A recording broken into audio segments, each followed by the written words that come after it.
कुतर्क कर रहे हैं। Very quick. मैं समझता हूं भाजपा वाले कुतर्क ही करते हैं। डिबेट विल ओपन उसके बाद।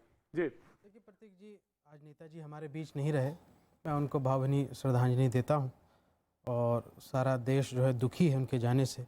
समाजवाद अमर रहे, इसी बात की हम कामना करते हैं।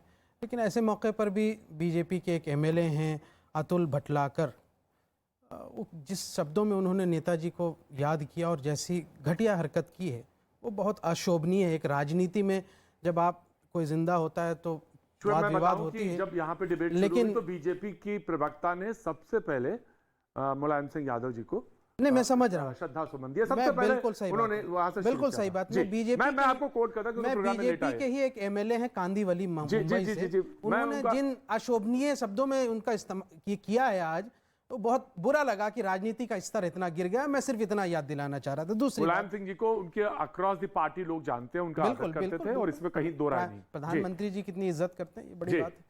देखिए सबसे बड़ी बात यह है कि आज देश को जोड़ने की जरूरत क्यों आन पड़ी है। भाई ठीक है, लोगों का दर्द है, जुबान पे छलक जाता है कि भाई आप उसी की चर्चा कर रहे हैं, भारत जोड़ो। जब आपको कोई दर्द होता तभी आप चर्चा करते हैं, वरना नहीं करते, इग्नोर करते हैं लोग। देखिए जब दिल्ली में इस बड़े मंच से दिल्ली में एक सांसद जो लॉ मेकर है, जिसको पार्लियामेंट में प्राइम मिनिस्टर के साथ बैठते हैं, वो ऐसा सांसद अगर वीएचपी के रैली में कल परसों ही दिल्ली में ये ऐलान करता हो कि भाई यहां से पुलिस और हिंदू मिलकर 24 घंटे में मुसलमान को सबक सिखा देंगे, तुम उससे यहां से बहिष्कार करो, उससे सामान लेना बंद कर दो, तो ये पुलिस और हिंदू का क्या साठ गया? मुझे नहीं मालूम कहां से कोट कर रहे हैं, लेकिन मैं ऐसे बयानों को बिल्कुल नहीं रहता अपने प्रोग्राम में। मैं बता देता हूं, मैं बिल्कुल प्रोग्राम में इसको ना तो मैं आगे बढ़ाता हूं, ना मैं बिल्कुल इसको एंटरटेन कर रहा हूं।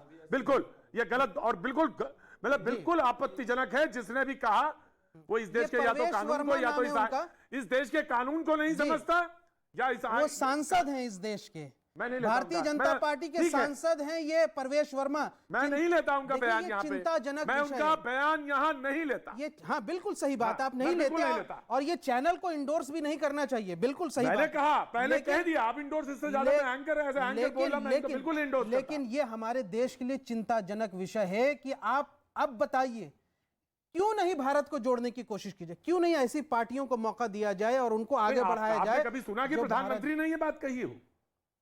देश का लॉ मेकर कह रहा है सर, यही तो चिंता की बात है कि प्रधानमंत्री जी कुछ कह नहीं रहे हैं, ऐसे लोगों के खिलाफ उनका वक्तव्य नहीं आ रहा है, उनको स्कोल्ड नहीं कर रहे हैं, उनको सबक नहीं सिखाया जा रहा, उनको कोई डिसिप्लिनरी शो कॉल्ड नोटिस नहीं दिया। यही चिंता का विषय है कि क्या मुसलमान इतना गया गुजरा हो गया।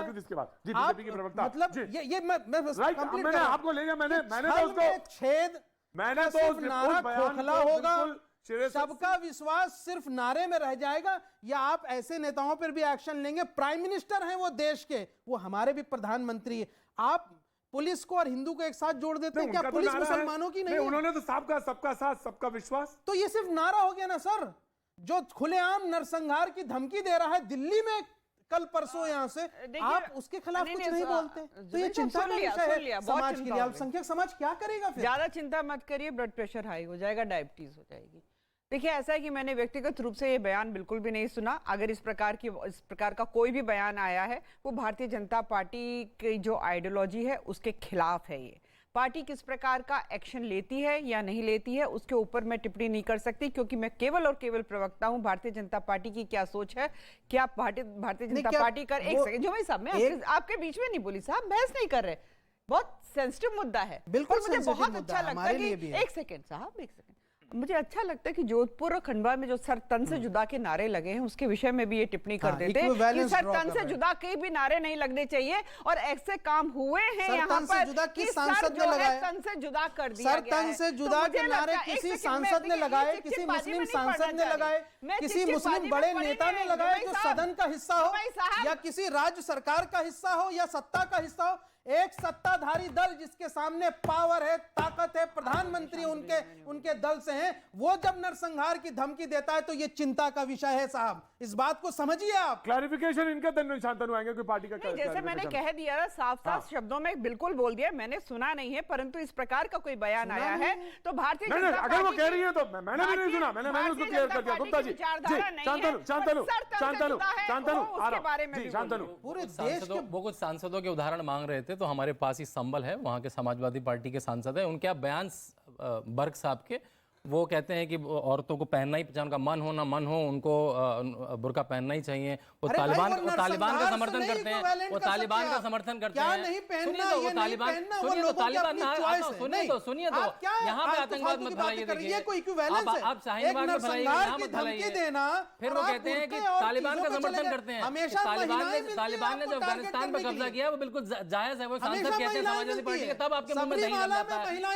फिर मैं बताता हूँ, फिर मैं हैदराबाद लिए चलता हूँ, मैं आपको फिर हैदराबाद लिए चलता हूँ। अगर मैं आपको हैदराबाद ले गया तो आपके पास मुंह छुपाने के लिए टोपी भी नहीं बचेगी।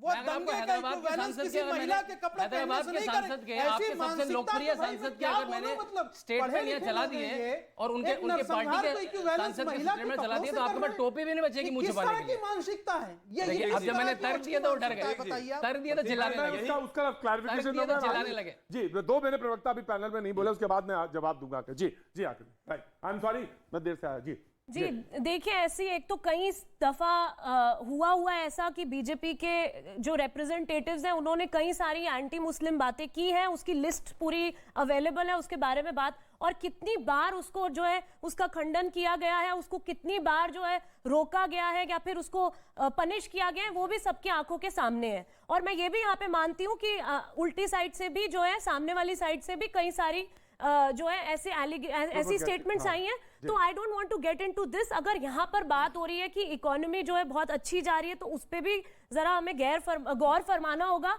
कि देखिए, अगर इस वक्त खुद आरएसएस के चीफ ये बता रहे हैं कि ऑल टाइम हाई यहाँ पर अभी पावर्टी और अभी जो समस्या चल रही है गैर बराबरी की, और उसमें समस्या चल रहा है महंगाई की, तो ये सारे मुद्दे मुझे सुनने में आए भारत जोड़ो यात्रा में भी।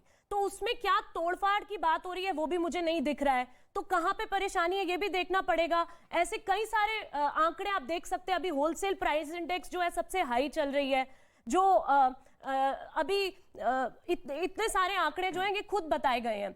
और ये जो हिंदू मुस्लिम की बात है, इसमें आई थिंक ये सबको पता है। अभी बात चल रही थी इंडिपेंडेंस और फ्रीडम स्ट्रगल की, तो डिवाइड एंड रूल की जो स्ट्रैटेजी है जो खुद ब्रिटिश ने अप्लाई की थी हमारे भारत में, वो कौन उसको बहुत अच्छे से चलाकर शासन करना चाह रहा है वो भी मुझे लगता है बहुत स्पष्ट तरीके से नजर आ रहा है। जब आपको ये जो प्रवेश वर्मा जी की स्टेटमेंट है, ये आइसोलेटेड स्टेटमेंट नहीं है। यही स्टेटमेंट कि मुस्लिम वेंडर्स का बहिष्कार करिए पूर्ण तरीके से, ये कई बार आ चुका है। ये कोई पहली बार आज नहीं आ रहा है जो सडन एकदम शॉक लग रहा है लोगों को ये सुनकर, और बहुत अच्छा लग रहा है कि यहाँ पे सब इस बात को खारिज भी कर रहे हैं। तो ऐसे कई सारे स्टेटमेंट्स हैं जो मैं अभी यहाँ पे कोट कर सकती हूँ। प्रतीक भाई, सबसे पहले बात ये है कि परवेश वर्मा जी ने ये कहा है या नहीं कहा है, मुझे नहीं लगता है कि